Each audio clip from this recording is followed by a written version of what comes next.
안녕하세요. 저는 곧 내년에 초등학생이 되는 아들을 둔 40대 엄마입니다. 사람이 살다 보면 기막힌 일을 많이 겪고는 하죠.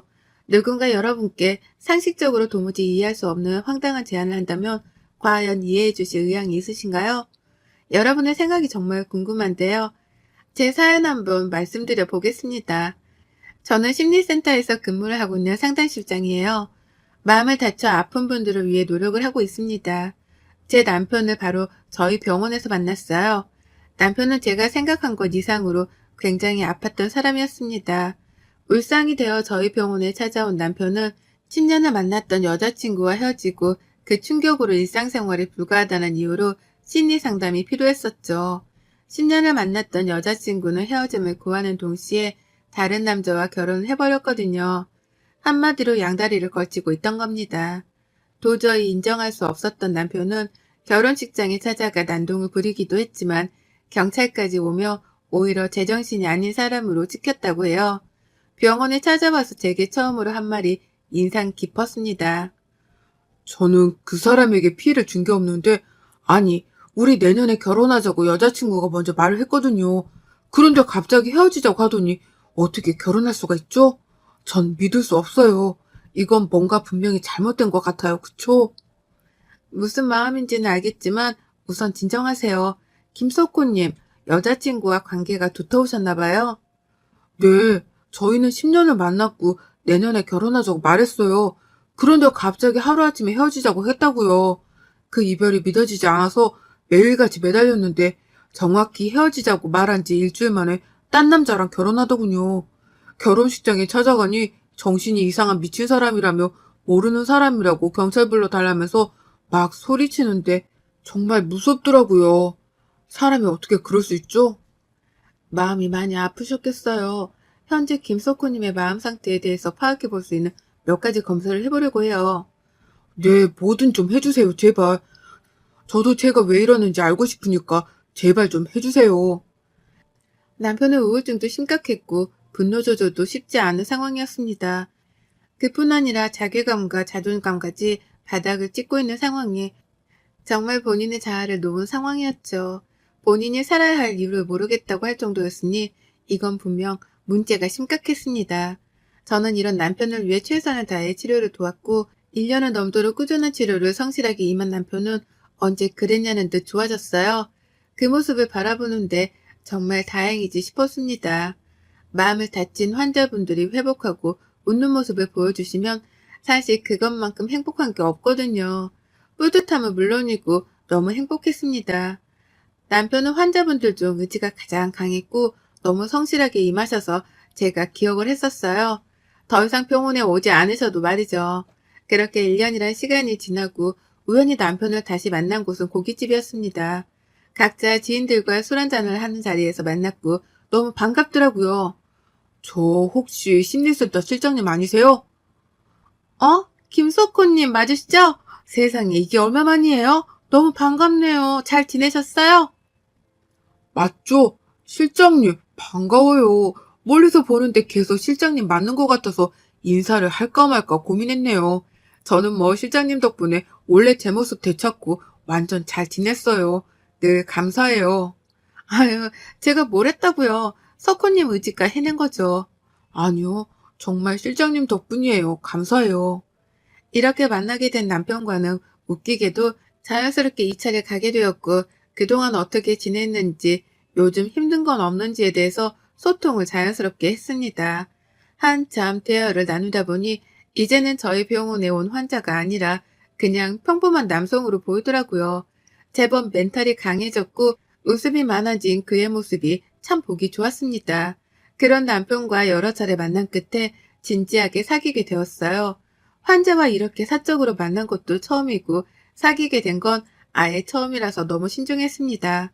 그렇지만 무엇보다 행복했고 참 기분이 좋았죠. 저는 그냥 그 사람이 너무 좋았어요.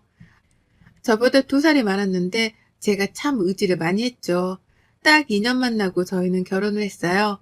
남편과 저는 인꼬부부라고 소문날 정도로 모든 걸 함께 했고 아이도 바로 생겼습니다. 임신을 했어도 전 여전히 근무를 했고 출산 직전까지 일을 했어요. 제 주변 지인들이 그랬거든요. 쉴 거면 차라리 애 낳고 쉬라고 말이죠. 애가 너무 예뻐서 두고 출근하는 게 발길이 안 떨어지니까 최대한 힘들어도 만상몸으로 출근할 때까지 하라고 조언을 해주더라고요. 그래서 저 정말 예정이 일주일 전까지 일했어요. 저희 남편은 뭘 그렇게까지 하냐고 힘들게 무리하지 말라고 했지만 벌 수 있을 때 벌고 싶기도 했고 전 제 직업을 사랑했거든요. 아이가 태어나기 전에 조금이라도 자유로울 때 일을 자유롭게 하고 싶기도 했습니다. 열심히 일을 하다 보니 예정일이 되었고 출산까지 무사히 했어요. 떡두꺼비 같은 아들을 낳았는데 남편과 똑같이 생겨서 저는 무슨 남편을 낳은 줄 알았습니다. 아이를 낳은 후 육아휴직 기간만 아이를 보고 회사로 복귀할 예정이었어요. 양가 부모님이 아이를 봐주실 상황이 아니라서 베이비시터를 고용할 생각이었습니다. 그러나 막상 낳고 보니까 세상에 이렇게 작고 예쁜 아이를 어떻게 남의 손에 키울까 싶은 거죠. 정말 많은 생각이 들었고 저는 결국 센터와 상의 끝에 퇴사를 결정했습니다.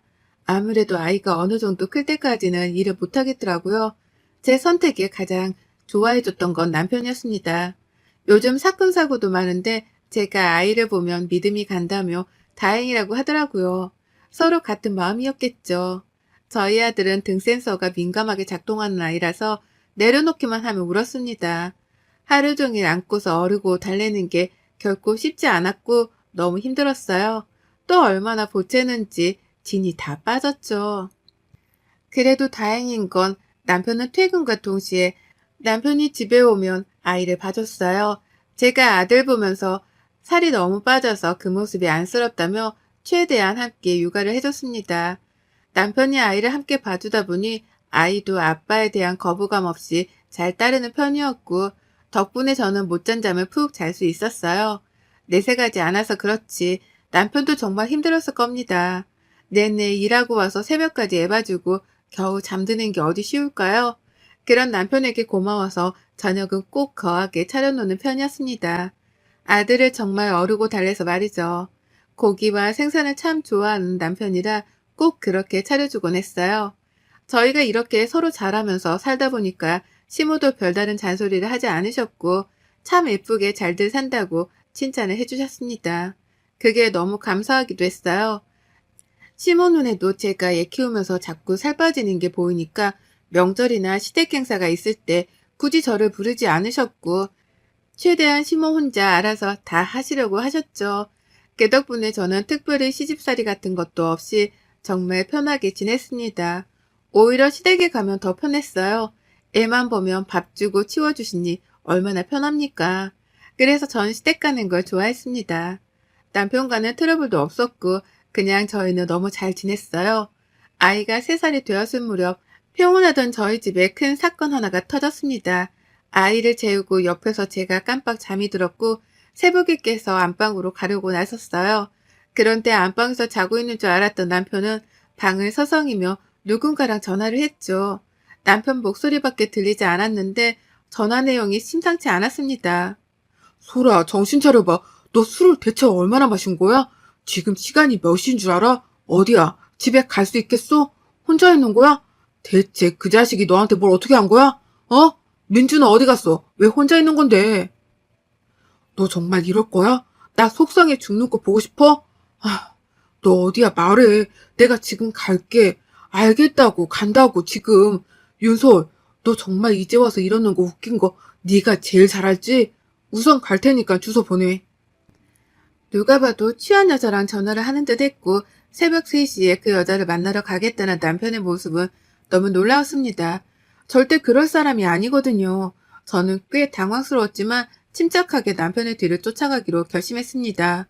급하게 아이방에 홈 카메라를 여러 각도로 설치한 후 동네 언니에게 톡을 보내놨어요. 언니는 남편이 새벽 5시 출근이라 아침 준비를 곧 해야 해서 일어날 시간이거든요. 그래서 혹시 몰라서 아이가 깨면 집에 가봐 달라고 부탁을 했습니다. 남편은 서둘러 옷을 챙겨 입고 살금살금 집을 나섰고 저는 뒤쫓아 나갔어요. 거리를 두고 남편을 쫓아갔고 도착해보니 한 여자가 길에 앉아있더군요. 남편이 다가가자 그 여자는 남편을 끌어안으며 오열을 했고 뽀뽀까지 했습니다. 오빠 진짜 보고 싶었어. 역시 나는 오빠밖에 없나 봐. 나 오빠랑 그렇게 끝내고 벌 받았나 봐. 나한테 다시 와. 그럴 거지? 어? 내가 기다릴게, 응? 나 정말 오빠 없이 못 살겠어. 우선 집 주소 말해 데려다 줄 테니까. 너 지금 너무 취했어. 같이 있자. 집에 가지 말고, 어? 여기 바로 뒤에 호텔 있어. 소라, 솔직히 말할게. 뜬금없이 새벽에 술 취해 전화 와서 이러는 거 나 좀 당황스러워. 내가 그럼에도 불구하고 여기까지 한 걸음에 온 건 너를 잊지 못해서가 아니라 내가 너를 너무 잘 알잖아. 길바닥에서 뭔 일이 날 것 같아서 온 거야. 너 어차피 내가 올 때까지 안 갈 거잖아. 응. 그럼 호텔 가야지. 움직일 것도 알지? 나 집에 안 가. 오빠랑 같이 있을 거야. 너 정말 이럴 거야? 너 그렇게 한순간에 사람 버리고 떠나놓고 이제 와서 왜 그러는데? 너 때문에 1년 동안 나 병원 다녔어, 알아? 제정신으로 못 살았다고, 미친놈처럼 지냈다고. 이제야 좋은 여자 만나서 좋은 가정 꾸리고 행복하게 잘 살고 있는데 왜 이래 정말? 왜? 내가 행복하니까 배 아파? 응, 배 아파. 처음부터 김석호는 윤설이고 윤설은 김석호였어. 그걸 내가 잠깐 놨지만 우린 충분히 회복할 수 있다고. 그렇게 만들 거고 오빠도 결국 나한테 올 거야. 그럼 나만 호텔에 데려다 줘. 정말 힘들어서 그래. 전 정말 손발이 다 떨렸습니다. 1년 동안 남편을 괴롭혔던 인물인 10년 만난 전 여친이 눈앞에서 남편을 꼬시고 있는 걸 목격했어요. 그런데 그 현장을 덮치지 않았습니다. 덮칠 만한 이유가 없었거든요. 우선은 침착하게 저들을 감시하기로 했죠. 호텔에 내려주고 집으로 갈 거라고 굳게 믿었으나 남편은 호텔 룸까지 전 여친을 데려다 줬고 1시간, 2시간이 지나도 나오지 않았습니다. 곧 아들이 깰 것 같아서 집으로 우선 향했고 뜬 눈으로 밤을 지새웠네요. 남편이 일어나야 하는 시간인 오전 7시가 되도록 남편은 오지 않았습니다. 그날따라 아들도 늦잠을 자더라고요. 엄마가 속상한 걸 아는 건지 말이죠. 저는 도저히 맨정신으로 있을 수가 없어서 그 이른 오전부터 맥주 한 캔을 원샷했고 남편을 기다렸습니다. 전화를 해볼까 했는데 거짓말할 기회를 주는 것 같아서 하지 않았어요. 그리고 8시가 되었을 때 남편은 허겁지겁 집으로 들어왔고 저와 눈이 딱 마주쳤죠. 깜짝아. 여보 일어났어? 놀랐지? 어디 갔다 와? 출근하다가 두고 간 게 있어서 다시 왔어. 나이가 들었는지 요즘 자꾸 깜빡깜빡해. 당신이 언제부터 출연형을 입고 출근했어? 내가 정확히 4시에 일어났거든. 그때부터 지금 8시까지 어디서 뭐 했는지 말해. 무슨 소리를 하는 거야. 나 출근하다가 잠깐 온 거라니까. 옷은 오늘 조금 편하게 입은 거야. 마지막 기회야? 새벽부터 지금까지 어디서 뭐 하고 왔어? 여보, 정말 왜 그래 오늘? 무슨 일 있는 거야? 저는 남편에게 제가 찍은 동영상을 카톡으로 보내줬고 보라고 했어요. 그걸 본 남편은 깜짝 놀라며 제게 말했습니다. 여보, 그게 오해하지 마. 나 정말 아무 일도 없었어. 소리가 못 가게 해서 그런 거고 열받아서 와인 마시다 깜빡 잠들어 버린 거야. 정말이야, 믿어줘. 여보, 나 심리센터 실장이었어. 거짓말 할 거면 티 안 나게 해야지. 뭐하니 지금? 하나씩 말해줘봐. 술 먹고 깜빡 잠들었던 사람이 머리에서 샴푸 향이 나네? 아침에 가본 것도 아닌 것 같고, 그치? 그뿐이야? 당신 지금 팬티 뒤집어 입었고 안에 티도 뒤집어 입었어. 뭐가 그렇게 급했니? 온몸으로 티를 대면서 믿어줘? 웃기고 있네. 여보, 진짜 잘못했어. 내가 미쳤었어. 정말 미안해, 여보. 미안해. 응, 아니야. 미안할 거 없어. 당신이 즐기고 싶어서 즐긴 건데 왜 나한테 미안해? 아빠 없이 클 내 아들한테 평생 사지 않은 마음으로 살도록 해. 자, 이거 당신 집이니까 가지고 나가. 서류는 어머님 댁으로 보낼게. 저는 남편에게 이혼하자고 했고 남편을 울고불고 제 다리를 잡고 매달렸습니다. 그런 남편은 확 뿌리치고 안방으로 들어가 문을 잠궈버렸죠. 그러자 문을 막 두드리며 남편을 매달렸고 저는 시모에게 전화를 했어요. 혜연아, 이 시간에 무슨 일이야? 어머님 영상 보냈는데 그거 보고 다시 전화 주세요. 저는 시모에게 저것들이 찍힌 영상을 보냈고 그걸 본 시모는 바로 전화가 왔습니다. 이런 미친 게 혜연아 우선 침착해라. 내가 천연 만나서 머리채를 잡고 아주 다 뜯어놓을 테니까 너 걱정 마. 알겠지? 아니 어머님 지금 저희 집으로 오셔서 이 사람 좀 데리고 가주세요. 전 다른 거 몰라도 애도 있는 인간이 바람피는 건 용서 못해요. 바로 이혼이니까 데리고 가주세요. 시모는 한 걸음에 저희 집으로 왔고 그 사이에 아들이 깨서 저를 찾으며 울어서 제가 나갔습니다. 저는 아들 밥을 먹이고 옷을 입힌 후 동네 언니네 집에 보냈어요. 그리고 시모에게 말했죠.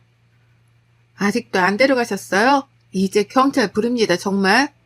야, 이 썩을 놈아, 정신 나간 놈아. 네가 지금 뭔 짓을 한 줄 알아? 네 마누라 같은 여자가 어딨다고 세상에. 그 정신 나간 년을 또 만나? 너 어쩔 거야? 어쩔 거냐고. 여보, 제발 한 번만 용서해줘. 나 정말 정신 차리고 살게, 어? 너라면 용서해주겠냐? 나라도 용서 안 돼, 미친놈. 희연아, 우선은 내가 이놈 데리고 갈 테니까 시간을 두고 좀 생각을 해보자, 어? 시모는 남편을 끌고 갔고 제 앞에서도 엄청 맞았어요.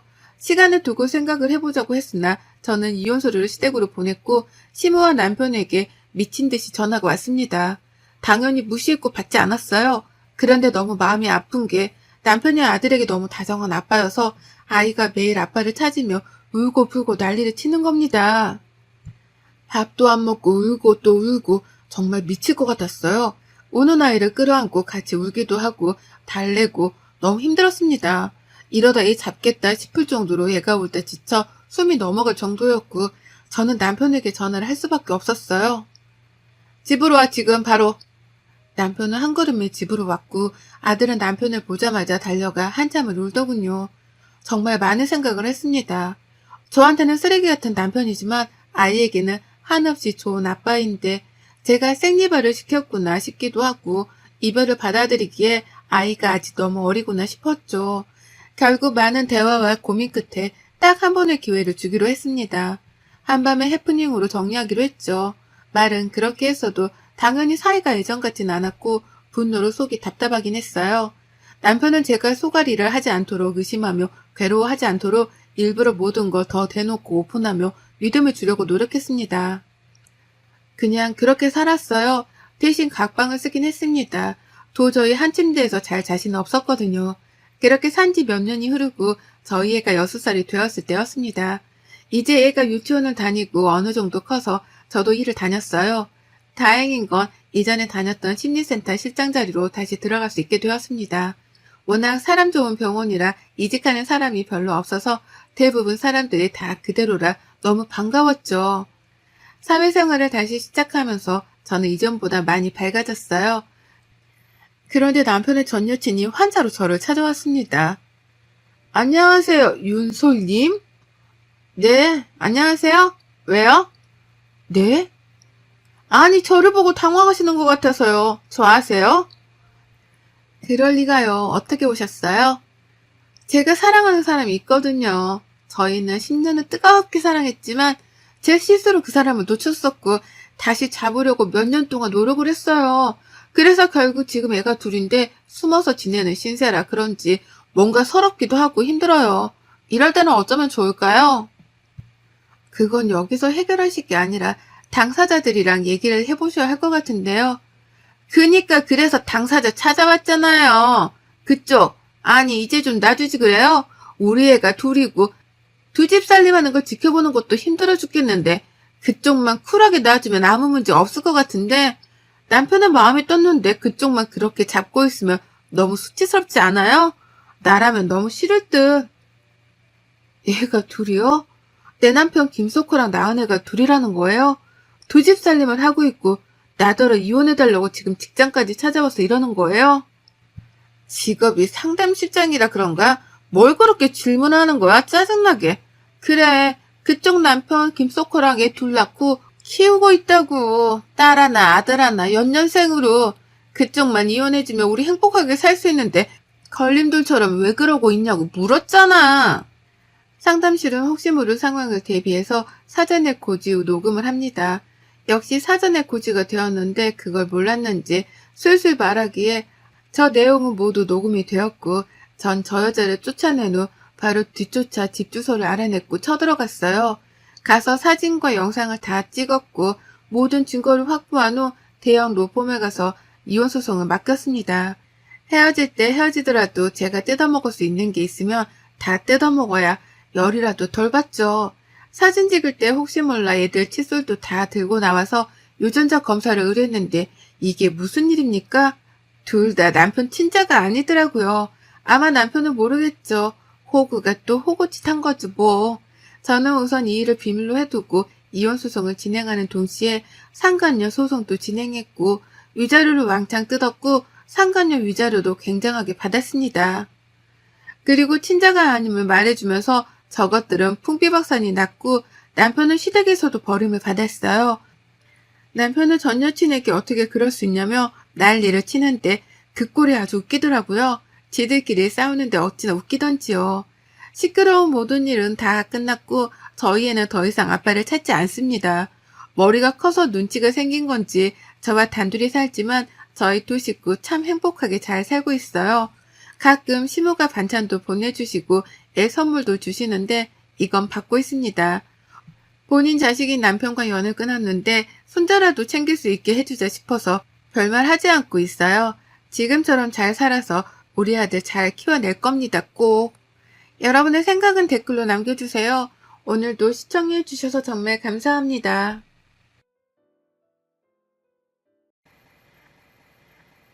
안녕하세요.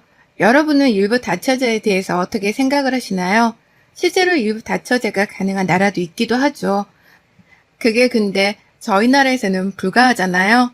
저는 그 말 같지도 않은 상황을 꼼짝없이 겪어야만 한 피해자입니다. 대체 왜 어쩌다가 저런 상황에 놓였는지 제 사연 한번 들어봐 주지 않으실래요? 지금 저는 40대이고 아이는 없습니다. 저 어렸을 때 부유한 집안도 있었지만 사는 게 다 비슷비슷했잖아요. 저희 집 역시 별반 다를 것이 없었습니다. 어려운 형편의 머리수만 많은 식구들이 옹기종기 모여서 어떻게든 먹고 살았죠. 남아 선호 사상이 있던 시절이라 여자아이의 장녀도 막내도 아닌 저는 늘 찬밥 신세였습니다. 5남매 중에 셋째라서 참 어중간했어요. 저희 때만 해도 사자가 들어가는 직업까지면 대성했다고도 했기에 저는 그 중에 하나인 의사가 되는 게 꿈이었습니다. 그러나 환경이 따라줘야 의사를 하죠. 공부를 하겠다고 해도 좋은 성적을 받아와도 네가 왜 공부를 하냐며 그런 거 하지 말라던 부모님 때문에 참 서러웠습니다. 저랑 꿈이 같았던 첫째 오빠의 책을 훔쳐보면서 공부했어요. 거기에 조금이라도 낙서를 하면 혼났고 저는 제대로 된 공책 하나 없어서 달력을 찢어서 공부를 했지만 그래도 어떻게든 공부를 했습니다. 그러다 결정적으로 첫째 오빠가 일찍 사고를 쳐버려서 결혼을 해버리며 부모님의 꿈은 한순간에 무너져 버렸죠. 그 다음인 둘째이자 장녀였던 언니는 아예 공부에 뜻이 없었고 셋째였던 제게 희망을 걸어볼까 하셨으나 여자이니까 패스였습니다. 그래서 제 밑에 넷째 남동생에게 모든 걸 거셨으나 얘도 뭐 공부에 뜻이 없어서 또 패스였죠. 그 다음은 막내 여동생인데 부모님 입장에서 막내 여동생을 가르칠 바에는 제게 기회를 주게 되었고 저는 부모님의 지원 아래 공부란 걸 하게 되었습니다. 형제들에게 어찌나 고마웠는지 모릅니다. 그렇게 저는 의사가 되었어요. 5남매 중 유일하게 성공한 자식이 되었죠. 찬밥만 그렇게 먹었던 자식인데 말이에요. 제가 막상 의사가 되고 나니까 가족들이 절 대하는 태도부터가 달라지더라고요. 그런데 서러운 것들 뭐 다 있고 어쨌든 부모님이 지원을 해주셨으니 제가 공부를 할 수 있었다고 생각하고 그냥 아무렇지 않게 지냈습니다. 부모 형제들 힘들 때 도와줬고 제가 힘들게 번 돈이지만 혼자 쓰려고는 하지는 않았죠. 제가 이렇게 잘하니까 부모 형제들도 제게 고마움을 느꼈고 사이는 좋았답니다. 서로가 해줄 수 있는 것, 가장 잘해주는 걸 해주며 서로를 돕고 살았어요.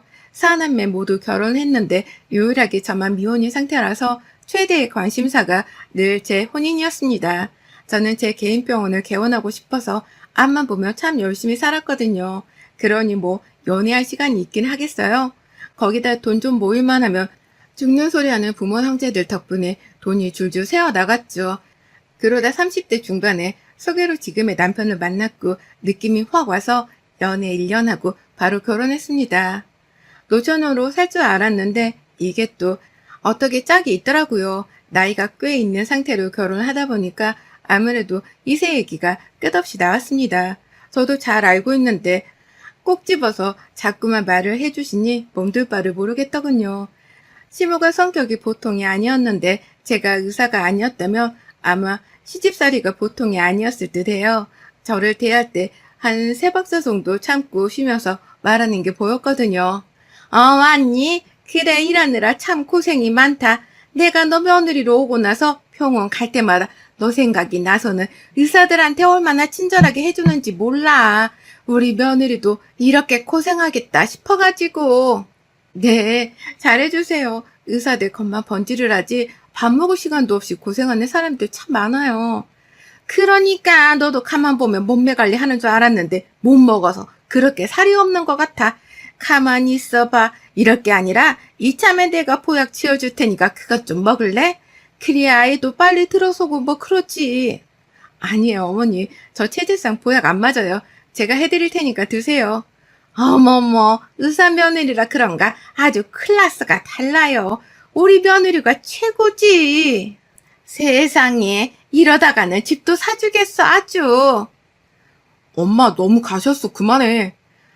아유, 농담이지. 그런데 그 아기는 생각이 있기는 한 거지. 아니, 부담 주는 건 절대 아니고 아무래도 우리가 늦었으니까 생각이 있는 거면 병원 도움을 받아야 하는 거 아닌가 해서.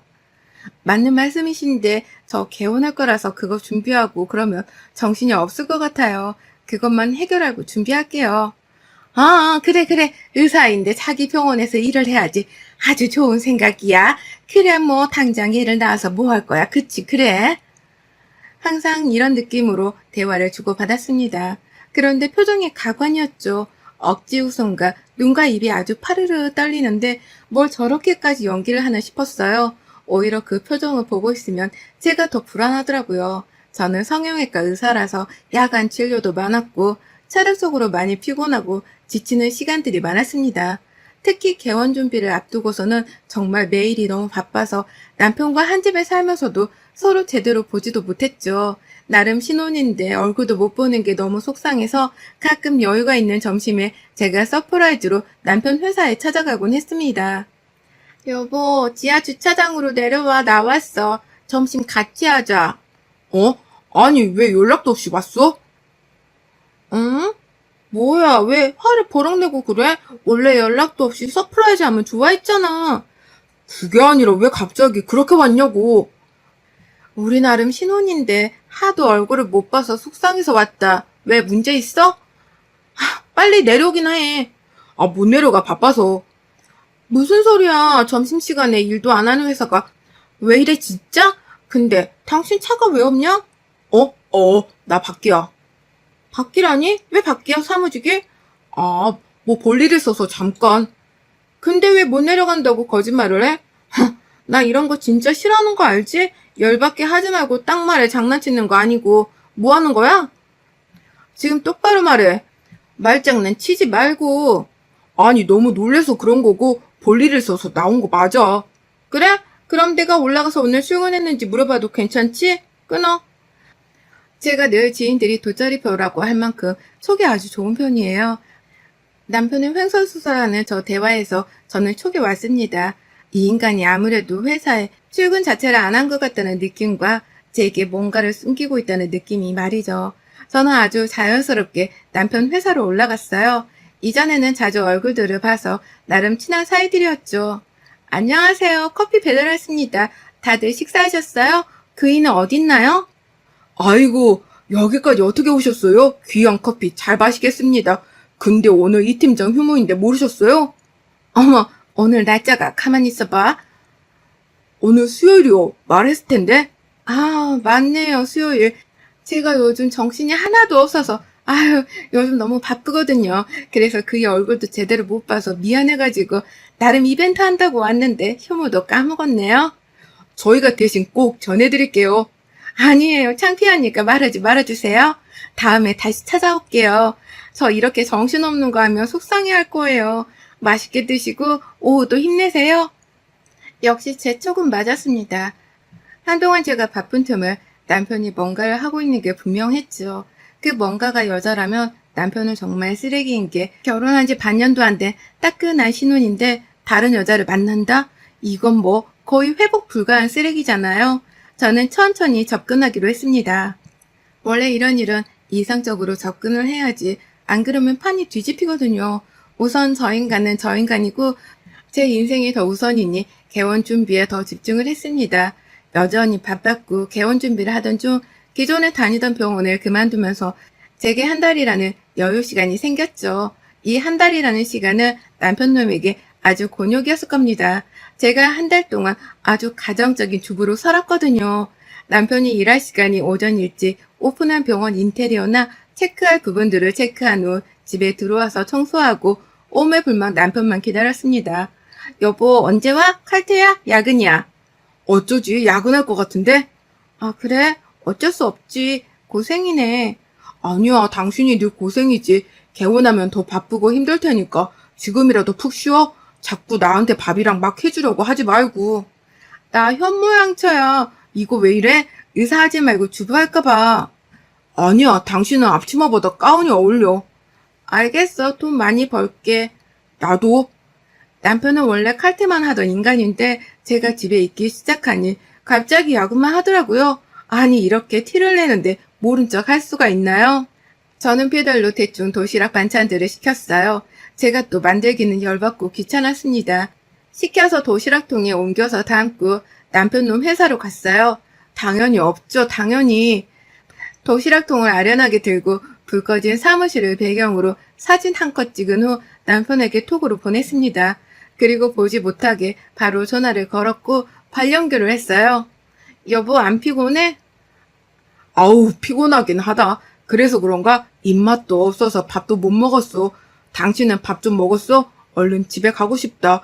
와이프가 집에 있으면 뭐해? 내가 못 가는데.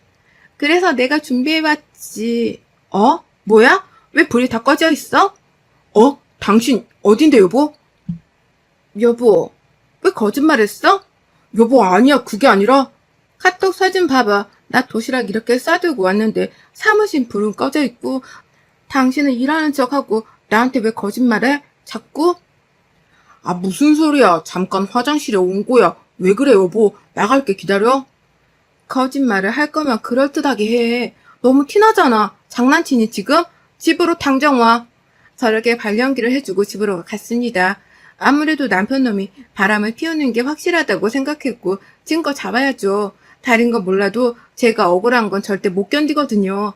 손해보는 장사도 절대 하지 않죠. 집으로 딱 가니까 남편은 무릎 꿇고 앉아있더라고요. 설명해.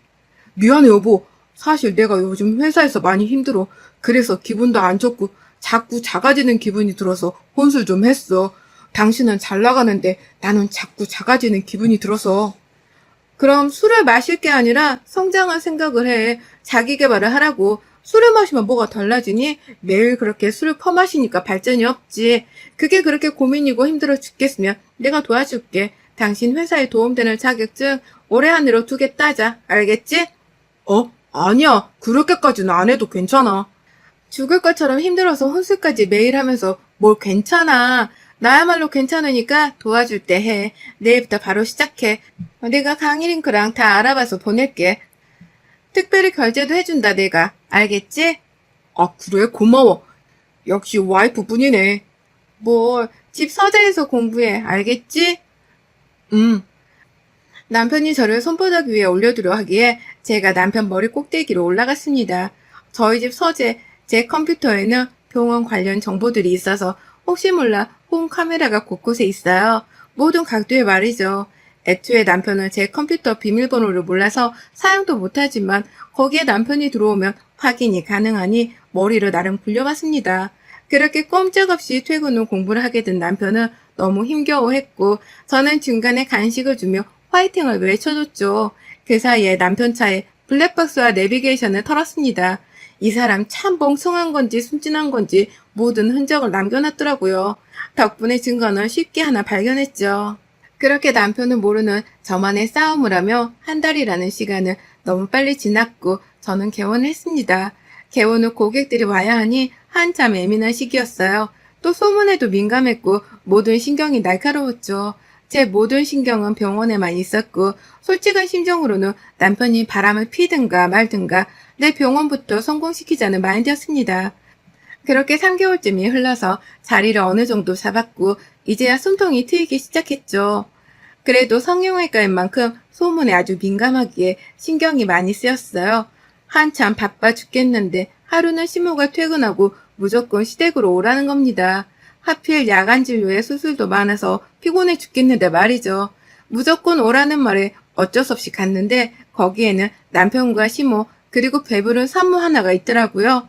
딱 보자마자 오라 내가 찾던 게 바로 쟤구나 싶었습니다. 앉아라 할 말이 있어서 부른 거니까. 상간일 거고 임신했니? 뭐 이혼해줘? 배 보니까 7개월 8개월? 헐 대박 뭐야? 아니 남편이랑 바람 펴서 애를 가졌는데 열받지 않아요? 열받는데 너를 팰 수는 없잖아. 아가는 소중하니까 한 4개월 뒤에는 팰 수도 있어. 조심해. 얘, 너 뭐하니 지금?